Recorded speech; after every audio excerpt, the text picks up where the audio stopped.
કૃષ્ણા કુકિંગ્સમાં હું તમારું સ્વાગત કરું છું। આજે આપણે ઠંડી ઠંડી મેંગો લસ્સી બનાવીશું, જે તમે આ રીતે નહીં બનાવી હોય તો જરૂરથી બનાવજો, બહુ સરસ લાગે છે।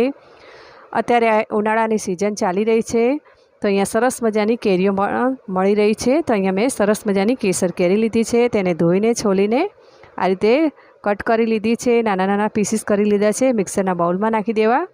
અને સિક્રેટ ઇન્ગ્રેડિયન્ટ્સ એ છે કે મિલ્ક પાવડર તમે કોઈ દિવસ લસ્સીમાં નહીં નાખ્યો હોય તો મિલ્ક પાવડર જરૂરથી નાખજો, બહુ સરસ લાગે છે। તો 2 ચમચી મિલ્ક પાવડર છે, અને પછી તેમાં આપણે ફ્રેશ દહીં નાખવાનું છે 3 થી 4 ચમચી, અને 2 ચમચી ખાંડ નાખી દેવી અને તેને ક્રશ કરી લેવું।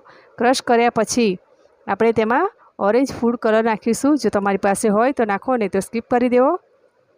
પછી પાછું તેને ગ્રાઇન્ડ કરી લેવું। પછી સર્વિંગ ગ્લાસમાં બરફના ટુકડા નાખી દેવા અને લસ્સી નાખી દેવી, તેની ઉપર કેરીના ટુકડા નાખી દેવા અને કાજુ બદામની કતરણ નાખી દેવી।